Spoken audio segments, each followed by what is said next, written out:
Assalamualaikum warahmatullahi wabarakatuh. Selamat sore pemirsa IG Live @suara_merdeka dan pendengar Suara Sakti atau Sobat SSFM yang kami cintai dan kami sayangi.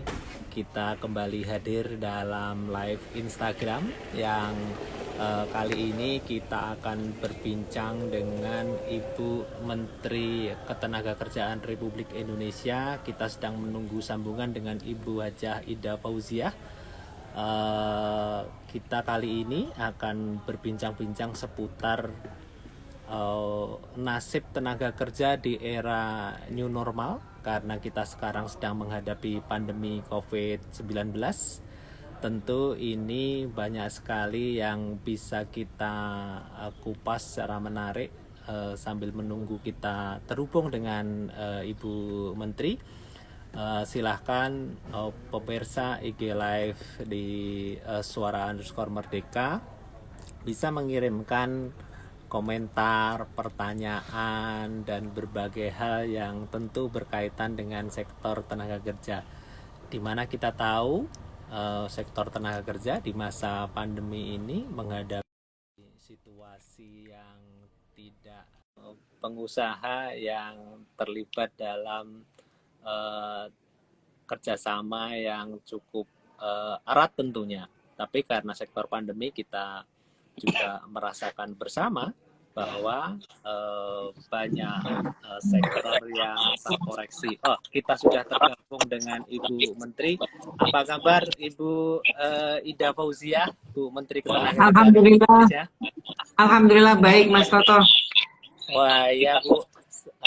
Kami dari Suara Merdeka, saya Agus Toto Widiatmoko. Toto saya Alhamdulillah, dari alhamdulillah baik Mas Toto. kami dari arena Gombel Golf di kawasan Gombel, Kota Semarang ini Bu. Mudah-mudahan Ibu selalu sehat. Alhamdulillah sehat. Semuanya juga mudah-mudahan sehat, Mas Agus dan semua pendengar ya namanya ini ya. Iya.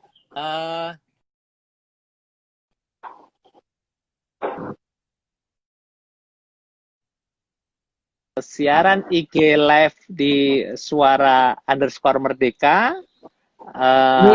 bisa dilihat di Instagram live kami. Sekaligus Ibu, kami informasikan juga bahwa sekarang ini on air di radio 105.2 SSFM. Jadi kita on air di radio juga. Iya Ibu. Iya.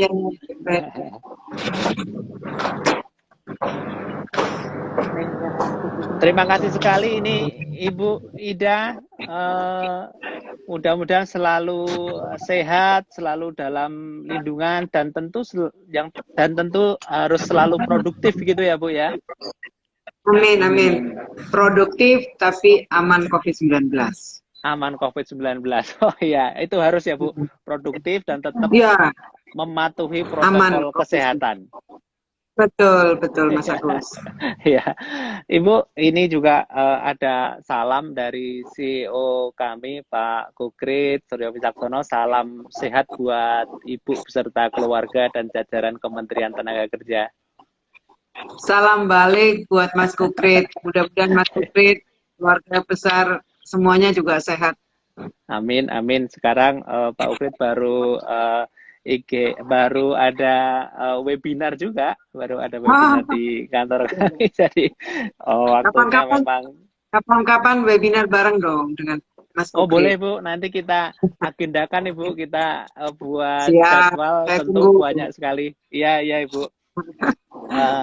Ibu mengawali perbincangan ini, Ibu mengawali perbincangan kita di sore hari ini. Kalau di sini kami bisa menatap lapangan Gombel Golf sambil menunggu senja ini, Bu.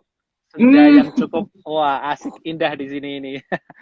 Ibu, beberapa waktu lalu, kira-kira 3 minggu yang lalu, ini Bu Menteri baru saja mengikuti pertemuan Menteri Tenaga Kerja se-ASEAN ya Ibu ya. ASEAN ya, dan G20 juga kami dan ikutin juga. G20, iya.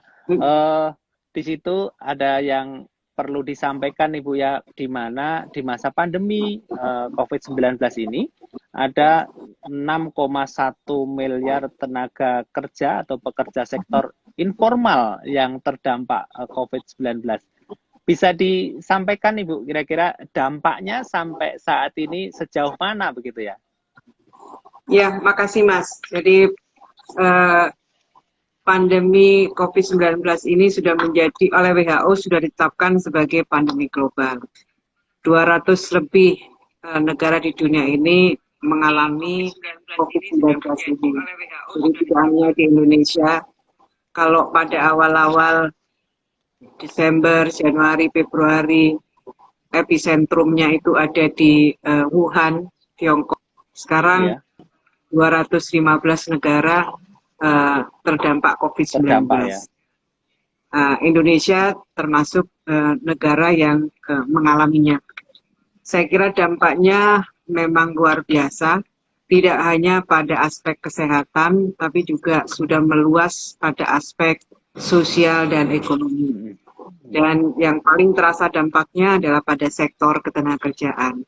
Kalau di Kementerian Ketenagakerjaan ini, Mas Agus, ada data yang ada di Ketenagakerjaan yang kami input dari teman-teman Dinas Ketenagakerjaan, dari teman-teman Serikat Pekerja, Serikat Buruh, dari Asosiasi Pengusaha, itu ada 1,7 pekerja formal dan informal yang ter-PHK dan dirumahkan, yang tervalidasi datanya dengan baik.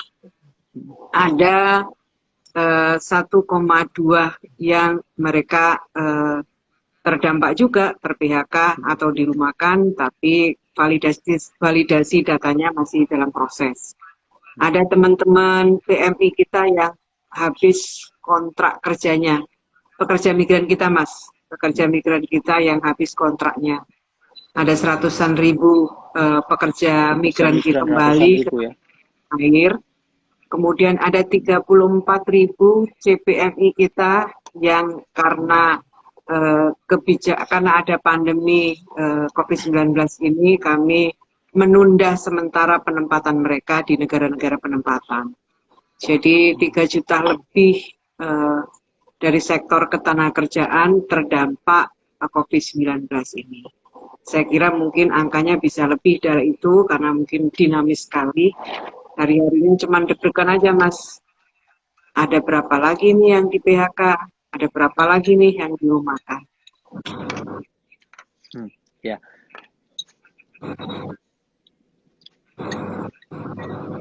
Ibu, dari 1,7 pekerja yang mengalami PHK dan ratusan ribu pekerja migran kita yang juga habis masa kontraknya ini, kan sekarang ada protokol untuk bekerja di rumah walaupun sekarang sudah ada masa pelonggaran begitu.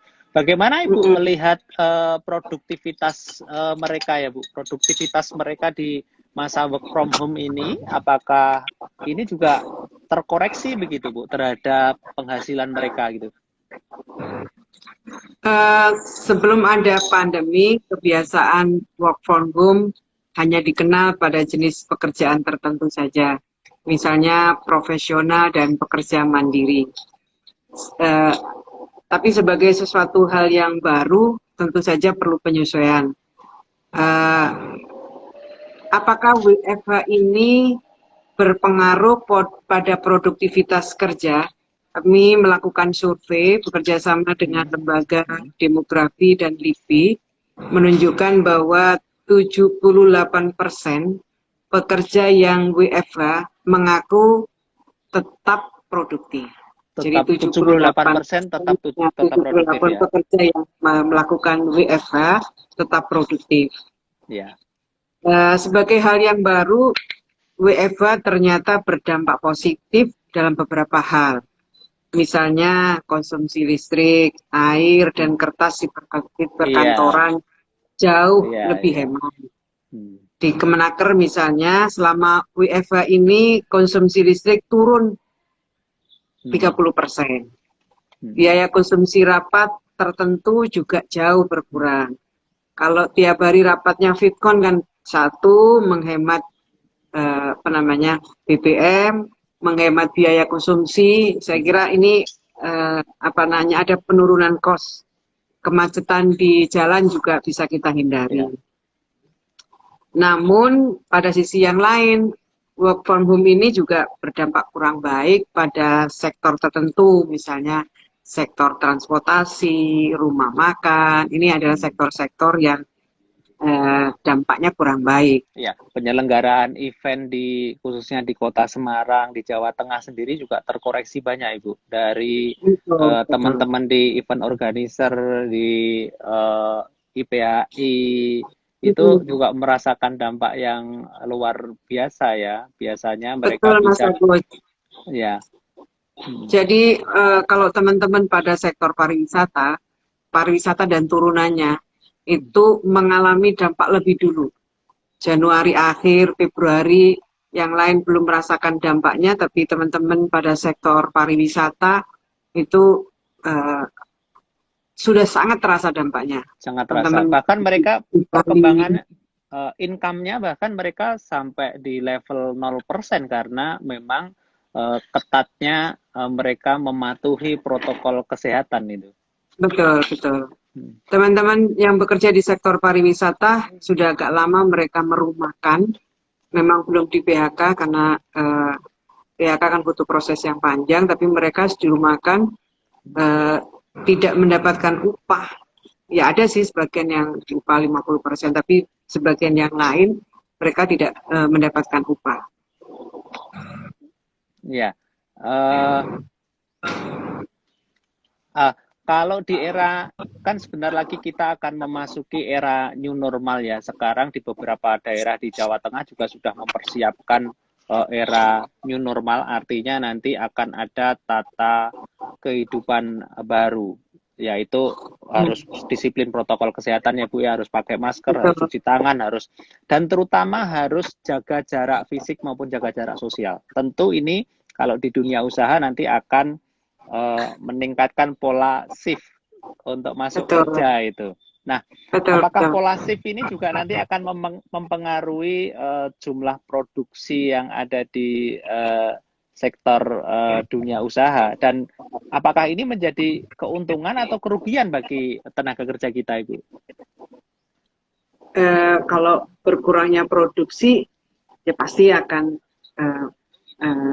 dampaknya menjadi sangat luas ya, Mas Agus ya. Yeah. Nah, karena itu kami Kementerian Ketenagakerjaan ini sejak 17 Maret 2020, kami mengeluarkan surat edaran kepada seluruh gubernur yang kami minta untuk diteruskan kepada Bupati Wali Kota.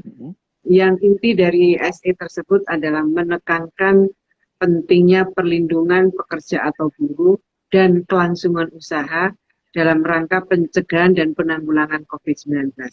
Esensinya upaya pencegahan penyebaran dan penanganan COVID-19 dan upaya perlindungan pengupahan pekerja di tengah pandemi COVID-19. Jadi keberlangsungan usahanya dijaga, kemudian perlindungan kesehatannya terpenuhi, perlindungan pengupahannya terpenuhi. Yeah. Saya kira kondisi pandemi COVID-19 ini tidak semuanya, semua tidak menginginkan. Pengusaha tidak menginginkan, buruh tidak menginginkan. Saya kira ini kondisi yang datangnya tanpa permisi, tanpa kulon nuwun gitu. Jadi tamu tak diundang. Kalau wong Jawa gak duwe duga, gak diundang moro gitu. Ini, masa pagebluk ya Bu ini. Iya, betul. Jadi tadi saya di depan mengatakan bagaimana produktif tapi tetap aman COVID-19. Ya. Jadi jika kita akan memasuki era normal baru, maka kebiasaan baru dalam rangka tetap berproduksi itu harus dilakukan. Tadi Mas Agus menyampaikan bagaimana kebiasaan pola hidup yang bersih dan sehat, kemudian membiasakan untuk cuci tangan, baik dengan air atau menggunakan hand sanitizer, menjaga jarak, mengurangi kerumunan. Saya kira karena harus menjaga jarak, maka tidak mau pola shifting itu dilakukan. Karena saya kira eh, kebutuhan menjaga jarak itu memerlukan akhirnya memaksa untuk melakukan safety. Oke, tadi berdasarkan survei kan 78% tenaga kerja kita tetap produktif dengan work from home, dengan bekerja di rumah. Nah, apakah ini berarti skill dari tenaga kerja kita ini cukup baik gitu, Bu? Ini yang problem yang serius, Mas Agus. Kalau kita melihat profil ketenagakerjaan kita, profil ketenagakerjaan kita ini 57% mereka yang tingkat pendidikannya SMP ke bawah. Dengan pendidikan SMP ke bawah, sementara hari ini dipaksa harus melakukan digitalisasi, ini menjadi persoalan yang sangat serius. Jadi, tapi yakin dan percaya kita ini terbiasa tiba saat tiba akal, itu juga sering gitu. Masih the power kita dapati. Of kepepet ya, Bu ya? Iya, the power of kepepet. Nah, mau nggak mau sekarang, maaf ya, pesantren yang selama ini mungkin ya, contoh misalnya, ya tidak biasa menggunakan pendekatan digital learning, mau tidak mau sekarang. Mau tidak mau nih, iya. Pesantren yang sudah mengembangkan e-learning. Jadi ini kan kita menganggap bahwa apakah siap? Ternyata karena kepepet tadi, tiba saat tiba akal, the power of kepepet, itu ternyata memaksa kita untuk melakukan hal baru yang sebenarnya adaptasi pada teknologi baru. Teknologi ternyata kita memiliki kemampuan adaptasi yang luar biasa. Tentu ini juga menunjukkan bahwa tantangan tenaga kerja kita di masa-masa yang akan datang ini juga semakin berat. Artinya kalau tadi ada sebagian dari tenaga kerja adalah pendidikannya SMP ke bawah, ini pertanyaan berikutnya, apakah nanti di masa mendatang, di mana sebelum pandemi ini juga tenaga kerja kita didorong untuk terus meningkatkan skill supaya mampu berkompetisi di kancah global gitu. Nah, apakah ke depan tenaga kerja kita ini sudah memiliki bekal yang cukup baik untuk berkompetisi itu, Bu?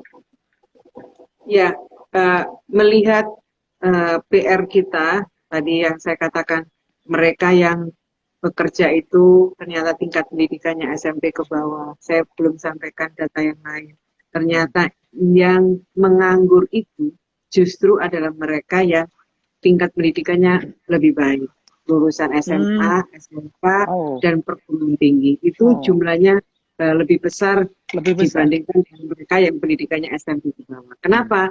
Mereka yang pendidikannya SD, SMP ke bawah itu ya udah cari pekerjaan apa saja mau. Sementara yang pendidikannya tinggi, diploma, yang SMA, SMK merasa memiliki pendidikan, maka tidak.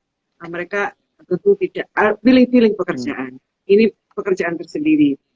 Maka pemerintah, Mas Agus, kita ingin melakukan peningkatan kompetensi secara masif, diantaranya adalah melalui program Kartu Prakerja. Program Kartu Prakerja didesain untuk meningkatkan kompetensi tadi yang PR kita tadi itu. Pada awalnya, pada awal desainnya kita ingin menyasar 1 tahunnya 2 juta. 2 juta untuk mereka yang menganggur, yang membutuhkan skilling, atau mereka yang ter-PHK, yang membutuhkan upskilling atau reskilling.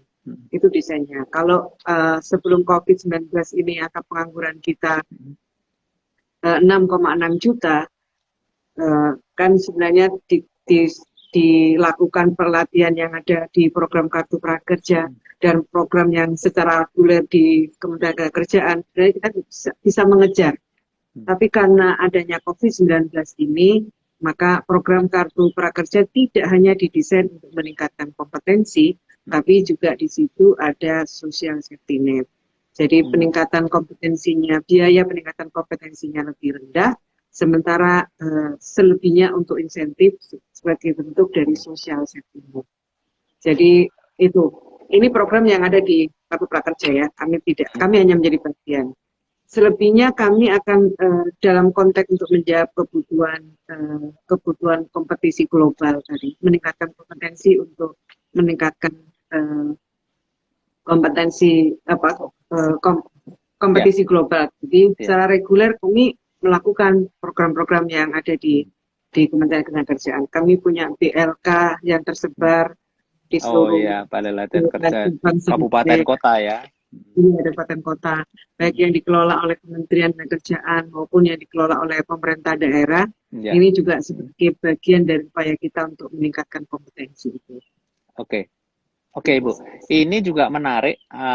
Apakah ini berarti Kementerian Tenaga Kerja juga melakukan terobosan ini terkait dengan ada netizen yang mempertanyakan, adakah terobosan yang dilakukan oleh Kementerian Tenaga Kerja dalam hal ini untuk menekan angka pengangguran, kemudian apakah ada upaya untuk menciptakan lapangan kerja baru di masa pandemi seperti ini, Bu? Ya, program-program yang ada di Kementerian Ketenagakerjaan di samping meningkatkan kompetensi dengan melakukan pelatihan untuk bisa diterima di pasar kerja, kami terus melakukan upaya perluasan kesempatan kerja. Jadi mereka yang memang memiliki passion berwirausaha, kami fasilitasi dengan program-program yang ada di Kementerian Ketenagakerjaan. Ada program inkubasi bisnis, ada program padat karya produktif, padat karya infrastruktur, tenaga kerja mandiri, program teknologi tepat guna, banyak program-program. Baru saja saya mengumumkan lomba video inspiratif dari teman-teman yang di PHK. Ternyata mereka luar biasa. Saya appreciate dengan mereka. Ketika mereka dalam kondisi terpuruk, mereka bangkit, mereka kemudian melakukan terobosan-terobosan usaha, dan itu akhirnya saya mengajak mereka, inilah yang cocok untuk menerima program pelatihan berikutnya di Kementerian Ketenagakerjaan. Saya fasilitasi mereka untuk ikut program inkubasi bisnis, kami dampingi, kami berikan pelatihan, kami berikan stimulus permodalan pada mereka. Ini salah satu contoh. Salah satu contoh program-program yang ada di Kementerian Ketenagakerjaan. Program-program yang ada di Ya, artinya dari kementerian sebenarnya kini sudah melakukan upaya-upaya karena di masa pandemi ini yang tadi Ibu katakan tidak ada yang menginginkan pandemi ini akan datang. Tetapi Betul. Karena situasi sekarang mendesak kita semua tentu tidak bisa menggantungkan pada pemerintah, tetapi kita di semua lapisan, di semua elemen tentu harus bersama-sama untuk membangun itu. Apakah kemudian dalam situasi seperti ini, dunia usaha ini, Bu, ini tentu banyak hal yang kita bicarakan. Apakah akan mendahulukan sektor ekonomi atau kesehatan, atau kita bisa jalan beriringan antara faktor kesehatan dan sektor di ekonomi ini, Bu?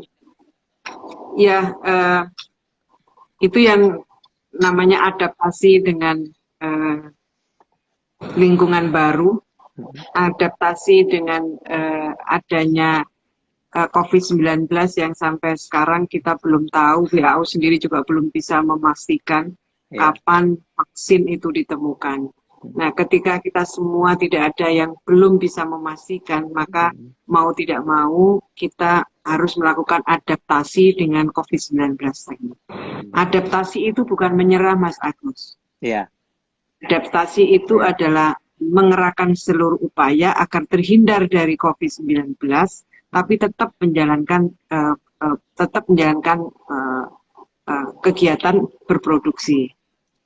Jadi bukan namanya nyerah dengan keadaan, bukan begitu. Kita tidak menyerah dan tidak terserah ya Ibu, tapi kita harus tetap tidak menyerah dan tidak terserah. Jadi terserah nggo sak karepmu orang ngono toh.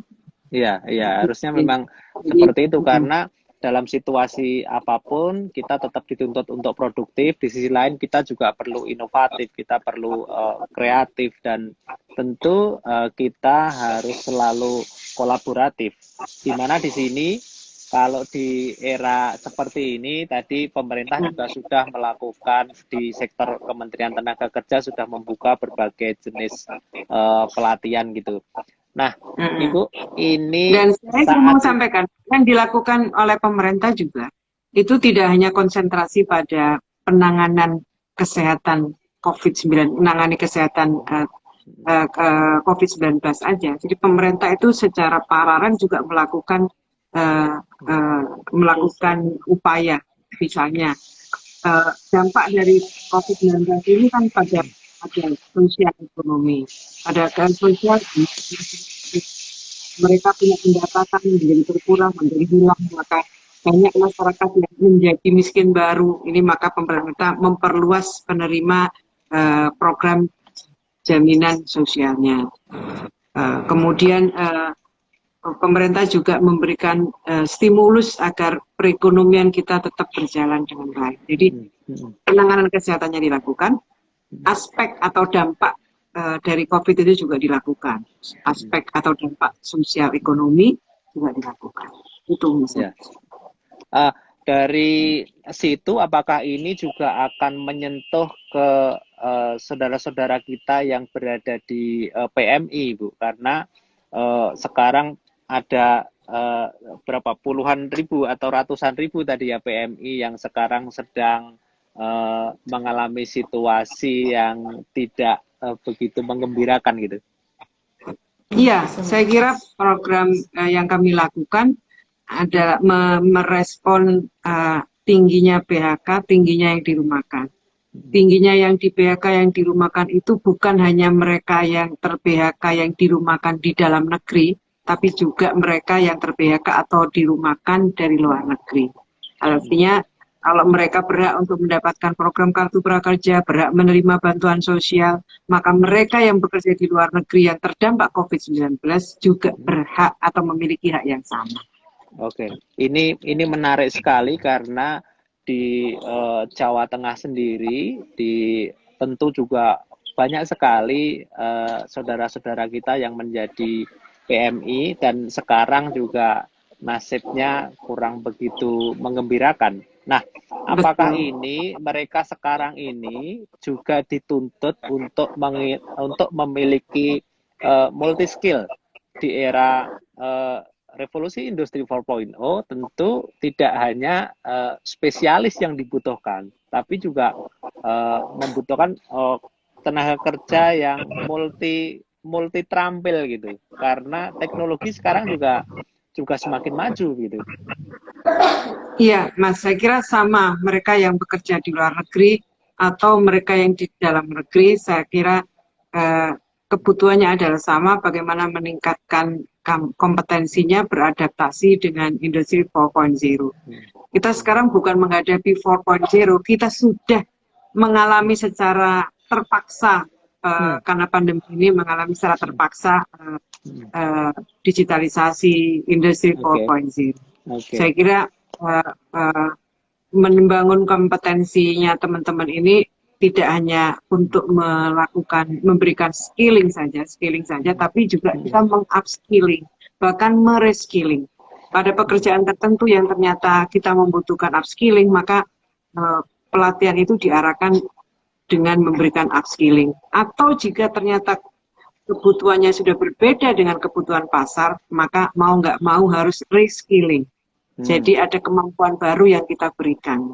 Jadi memang ini bukan pekerjaan yang mudah. Bukan pekerjaan mudah, ya. Yang repotnya adalah ini dialami oleh semua negara. Kita harus berdiri di atas kaki kita sendiri.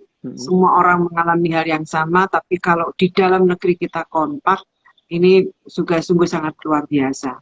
Jadi kita nggak bisa lagi mengandalkan negara lain, tapi kita juga harus kuat dan berdiri di atas kaki kita sendiri. untuk bisa berdikari, saya kira ini juga tidak bisa terlepas dari kualitas SDM kita, di mana tentu sektor tenaga kerja ini juga berkait dengan sektor pendidikan ya Ibu ya. Nah, Ya. bagaimana Ibu melihat sektor dunia pendidikan ini dalam mencetak SDM-SDM yang terampil dan siap terjun di dunia kerja? Apakah sudah kompetitif SDM kita yang dicetak dari dunia pendidikan ini? Itu juga yang menjadi PR kita. Jadi kalau tadi saya katakan pengangguran kita justru didominasi adalah mereka yang lulusan SMK, SMA, kemudian diploma. Ini kan berarti tidak ada link and match. Jadi ini yang harus kita lakukan. Lulusan yang diharuskan harus sesuai dengan kebutuhan industri, serta mengantisipasi cepatnya perkembangan teknologi. Jadi saya kira ini Pak Menteri, Mas Menteri Pendidikan dan Kebudayaan itu melakukan banyak sekali terobosan agar kebutuhan untuk menjawab lulusan yang dihasilkan sesuai dengan kebutuhan industri. Nah, kalau kami dalam konteks vokasi, Kemenaker berbicara pada pelatihan. Bagaimana caranya meningkatkan skill dan kompetensi angkatan kerja kita melalui jalur pelatihan. Antara pendidikan dan pelatihan memiliki kelebihan dan kekurangan. Kelebihan pelatihan adalah durasi pelatihannya pendek karena fokus pada penguasaan skill. Pelaksanaannya juga kalau kami menggandeng langsung dengan dunia industri.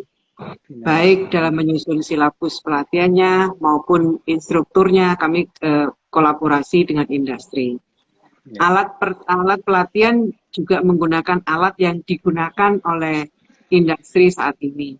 Minimal mendekati dengan yang digunakan industri saat ini. Kemudian pelatihan diakhiri dengan on the job training dan ada sertifikasi kompetensi.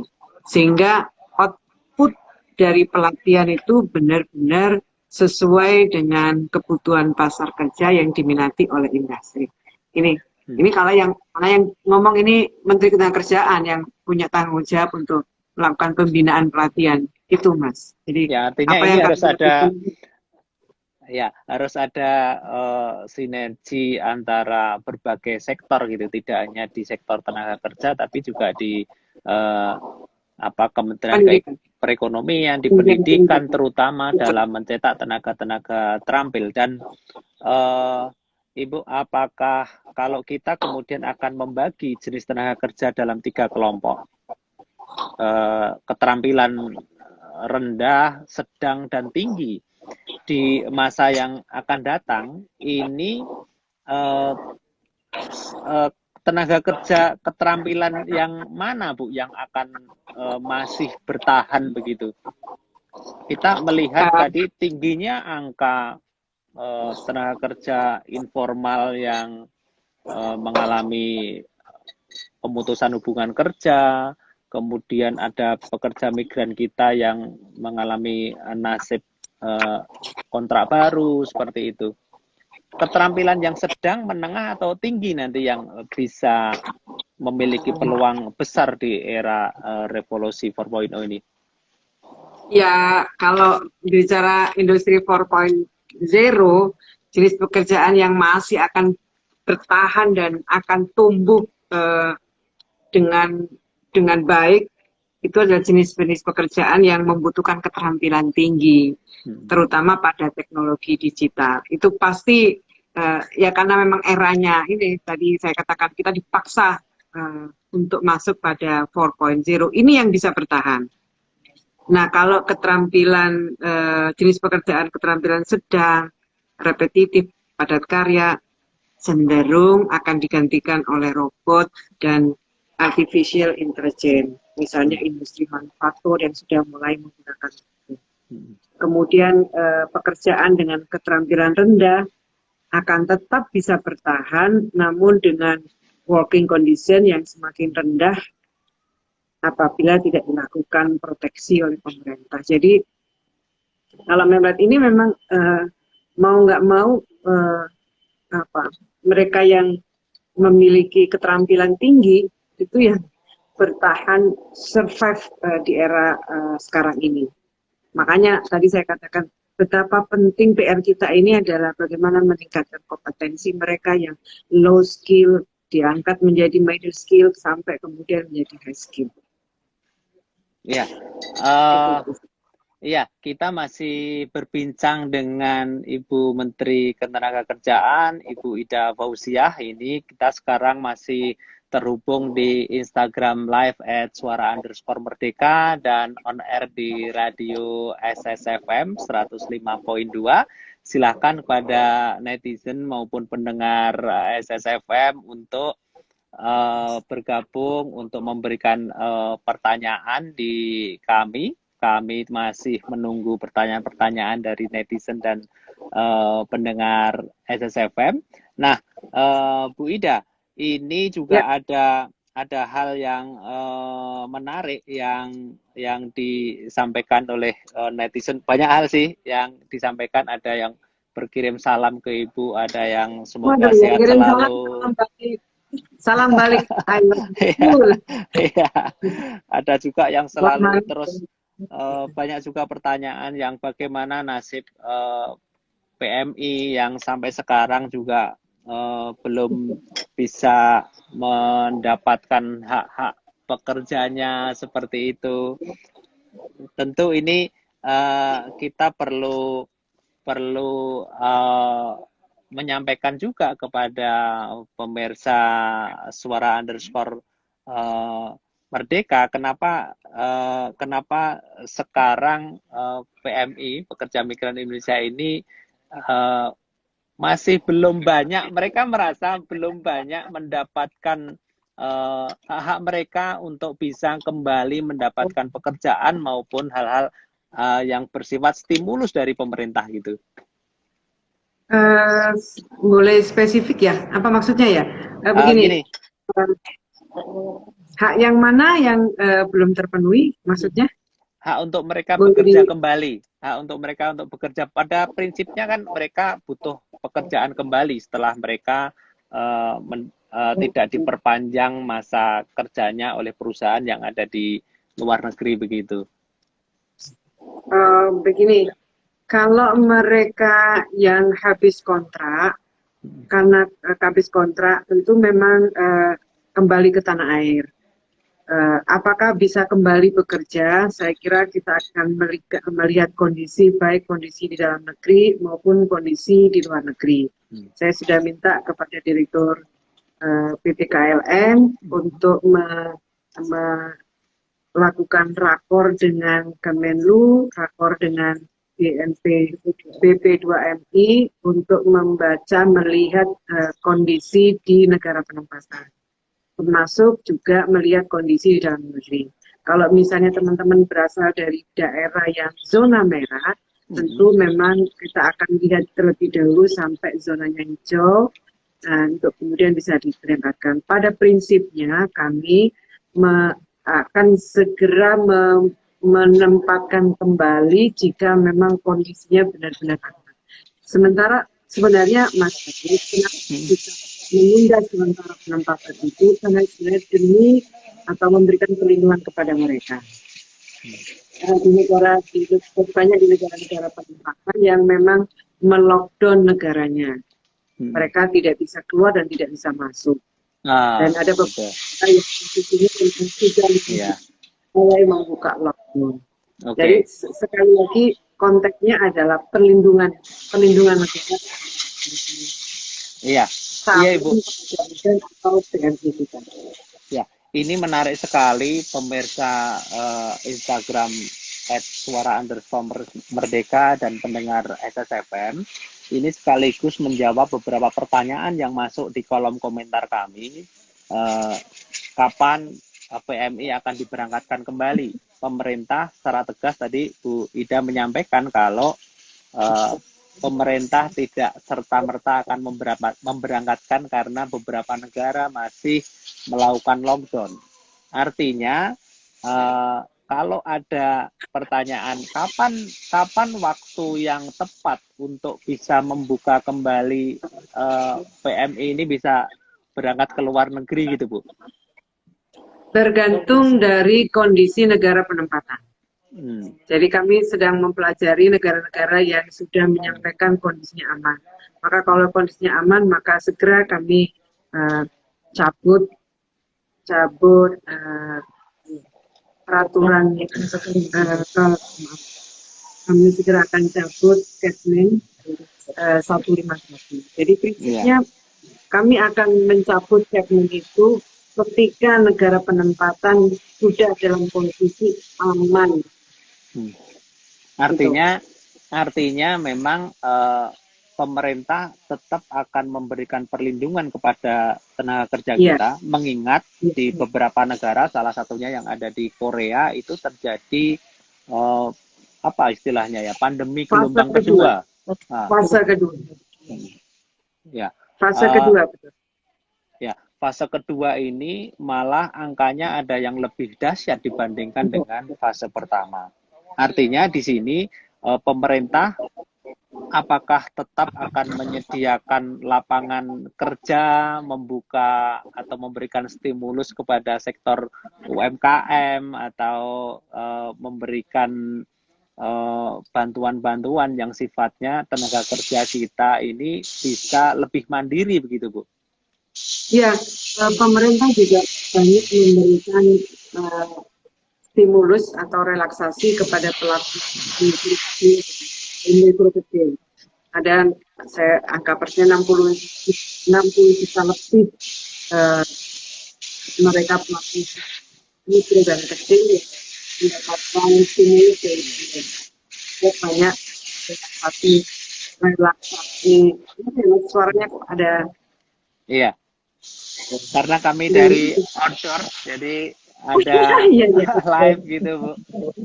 Ada live dari luar ini Bu. Iya, relaksasi pembayaran kredit mereka sampai nanti penyiapan untuk modal kerja. Ini sudah dipersiapkan oleh pemerintah dan tadi saya sampaikan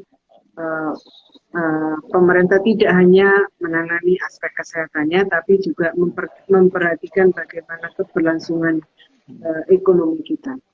Ya, mohon maaf sebelumnya ini pemirsa dan pendengar kami sekarang live dari Gumbel Golf dari arena ketinggian di Kota Semarang gitu, sambil menikmati senja karena di luar tetap harus ada aktivitas. Ini menunjukkan sebenarnya bahwa di tengah situasi seperti ini kita juga tetap harus produktif. Walaupun tentu dalam live ini agak terganggu, kami mohon maaf. Mudah-mudahan nanti beberapa menit yang masih tersisa ini kita akan lebih baik lagi. Ibu ada pertanyaan? Nitip mata mas, kangen udah lama nggak ke Semarang. Oh ya Ibu, kapan-kapan kalau ada kesempatan kita bisa bersua di sini Bu, kita bisa menikmati sajian kuliner yang ada di sini. Tidak on air tapi off air Mas. Off air harus Bu, kalau nanti situasinya sudah benar-benar aman dari pandemi, kita bisa menikmati kuliner yang ada di Kota Semarang. Iya, kangen makan ini. Iya. Lumpia Semarang sama bakmi nyemeknya sepertinya tidak ada duanya ini yang ada di Kota Semarang ini. Yang bikin kepingin ke Semarang itu Mas. Iya, terima kasih Bu, selalu setia dan teringat dengan Kota Semarang ini. Kita boleh melanjutkan kembali. Ini ada juga yang menarik dari netizen juga. Ada pertanyaan yang lebih spesifik, terutama tentang masih seputar PMI, Bu. Apakah Taiwan dan Hong Kong sekarang ini sudah membuka pintu untuk tenaga kerja dari kita, Ibu? Ya, makasih Mas Agus. Tadi saya sudah sampaikan di depan, kami akan melakukan rapat koordinasi dulu dengan Kemenlu, dengan BP2MI, untuk memastikan negara penempatan. Pada prinsipnya adalah kami akan segera buka kesempatan bekerja di luar negeri jika kondisi negaranya sudah aman, gitu sih. Apakah Dan sekarang berarti bisa dikatakan belum membuka diri dan belum aman gitu ya, Bu? Ini masih dalam proses koordinasi terus. Oke, Kan ya. kondisinya itu kan tidak hanya dilihat dari negara penempatan, tapi juga di dalam negeri, Mas. Karena teman-teman kan banyak yang berasal dari Jawa Timur, Jawa Tengah, Jawa Barat. Itu beberapa daerah yang kalau dilihat atau dibaca itu zonanya masih zona merah. Ini juga apa namanya menjadi pertimbangan tersendiri. Jadi melihat kondisi tidak hanya kondisi negara penempatan, tapi juga kondisi negara kita saat ini. Ya, justru di 3 daerah ini, Jawa Tengah, Jawa Barat, dan Jawa Timur ini kita melihat termasuk angka penambahan jumlah yang terpapar COVID-19, justru angkanya yang paling tinggi. Kemarin bisa menembus angka di atas 1.200 penderita, juga berada di 3 kabupaten, berada di 3 daerah ini, dan 3 daerah ini adalah sumber PMI terbesar ya, Bu ya. Betul. Jawa Tengah, Jawa Timur, Jawa Barat, NTB, NTT, termasuk negara-negara yang sumber rekrutmen PMI kita. Ya, tentu ini menarik untuk menjadi perhatian kita, catatan kita. Salah satunya pada sore hari ini, pemirsa Instagram Live Suara_Merdeka dan Sobat SSFM, pemerintah tetap akan memperhatikan faktor-faktor resiko kesehatan selain di negara tujuan, tentu juga melihat kesehatan yang ada di dalam negeri sendiri. Kalau nanti kita mengirimkan ke sana, tetapi justru tenaga kerja kita mendapat kendala, tentu ini juga akan merepotkan kita semua. Kira-kira seperti itu ya, Bu ya? Betul. Jadi saya ingat ketika tanggal 20 Maret, saya memutuskan untuk menghentikan sementara. 21 Maret itu ada PMI kita yang baru sampai dari Indonesia meninggal akibat COVID-19. Itu tentu ini menjadi catatan tersendiri bagi kami. Saya benar-benar mengerti, Mas, bahwa dalam kondisi yang seperti ini, saya kira teman-teman butuh mendapatkan pendapatan melalui bekerja di dalam maupun di luar negeri. Saya mengerti betul bahwa ini adalah kesempatan untuk mendapatkan penghasilan melalui bekerja di luar negeri. Tapi sekali lagi, marilah kita berpikir bahwa ini kondisi yang tidak gampang bagi kita semua. Nah, ingin mengajak teman-teman sabar sebentar sampai kondisinya benar-benar aman, baru kita akan buka kembali. Saya yakinlah bahwa ini demi kebaikan kalian semua. Dan percayalah bahwa kami tidak menunda-nunda. Begitu kondisinya aman, maka segera kami akan berangkatkan teman-teman.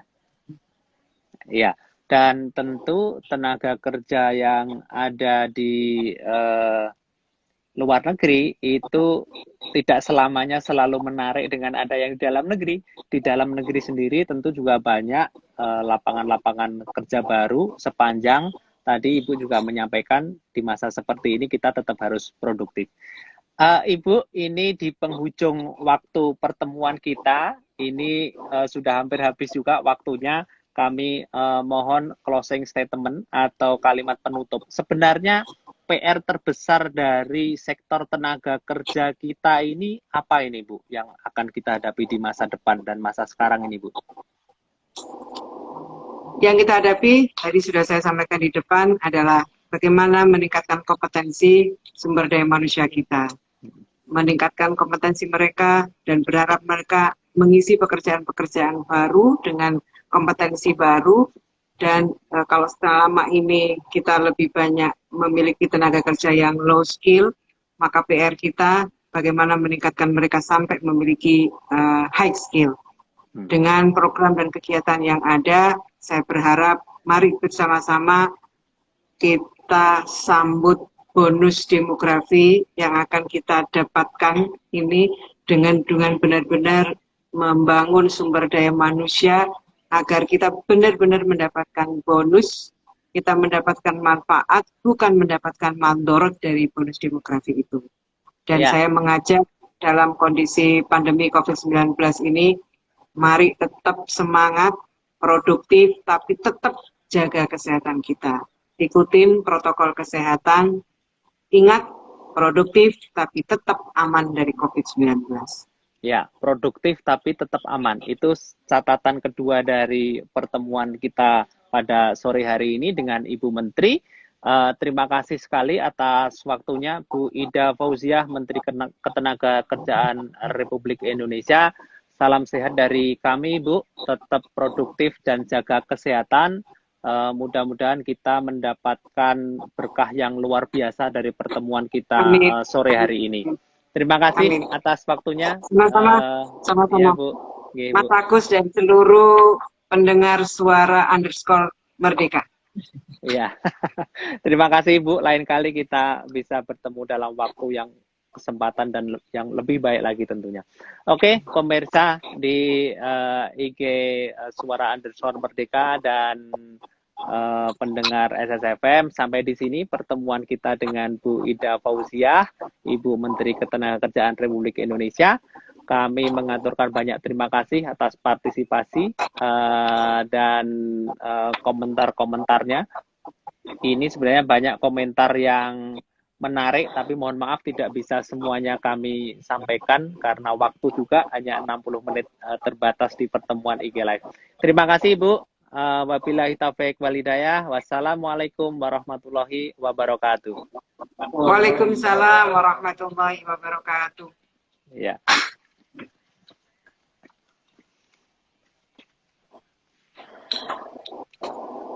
Ya.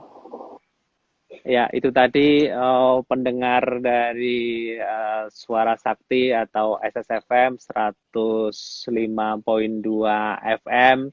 Kita sudah berbincang-bincang selama 60 menit ini dalam perbincangan yang cukup menarik, serius juga ternyata membahas masalah ketenagakerjaan ini karena banyak sektor yang terkena imbas dari COVID-19. Kita semua tentu tidak menginginkan adanya pandemi ini melanda di tempat kita, di negara kita. Tetapi kita tadi satu catatan menarik, kita tidak boleh menyerah, kita tidak boleh terserah, tapi kita tetap harus selalu produktif dan selalu menjaga kesehatan. Produktif artinya kita tetap kreatif, inovatif, dan berkolaborasi dengan berbagai lapisan, berbagai elemen yang ada di tempat kita, baik di elemen dunia kerja, di elemen ekonomi, di elemen pendidikan, maupun di sektor-sektor pariwisata yang imbasnya begitu dahsyat. Ini kita sekali lagi kita live Instagram Suara _Merdeka ini dari lapangan golf Gombel Golf Course ini. Pemirsa IG Live Suara Merdeka maupun pendengar SSFM, kita lihat di sejauh mata memandang ini tampak wow, hijau, keren sekali ini. Oh, ini berada di ketinggian sekitar 1.500 di atas permukaan laut. Kalau keliru nanti silahkan dikoreksi sendiri. Tapi yang jelas di sini tidak terlalu panas. Semilir angin di sore hari ini menambah kesejukan suasana di Gombel Golf. Nah, ini silahkan untuk bisa melihat, dan tentu bagi penggemar olahraga golf ini adalah salah satu tempat yang cukup representatif untuk bermain golf. Di bawah juga ada beberapa atlet sedang mengayunkan sticknya. Sekali lagi terima kasih pendengar Suara Sakti atau SSFM. Kita berjumpa lagi dalam sesi maupun program-program yang menarik. kita kembali ke studio bersama Mas Edi. Silakan Mas Edi.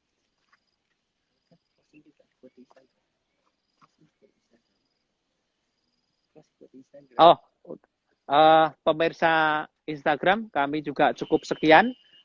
Terima kasih sekali atas waktu, kesempatan, dan komentar-komentar yang menarik, baik yang sudah bisa kami bacakan maupun yang tertunda. Mudah-mudahan lain kali kita bisa berjumpa lagi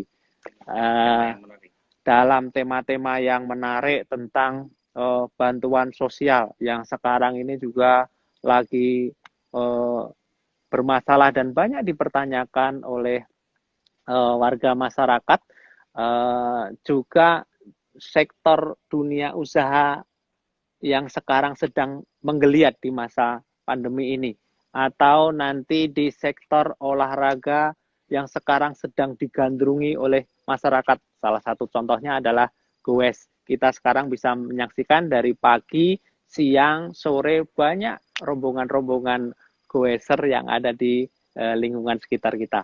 Sampai di sini perjumpaan kita, kami pada ngobrol santai sore ini. Kita berada di Gombel Golf yang didukung oleh Kadin Jateng dan Kementerian Ketenagakerjaan Republik Indonesia.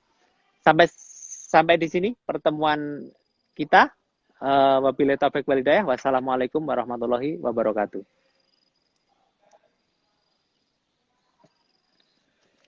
Aku mau wis closing yo.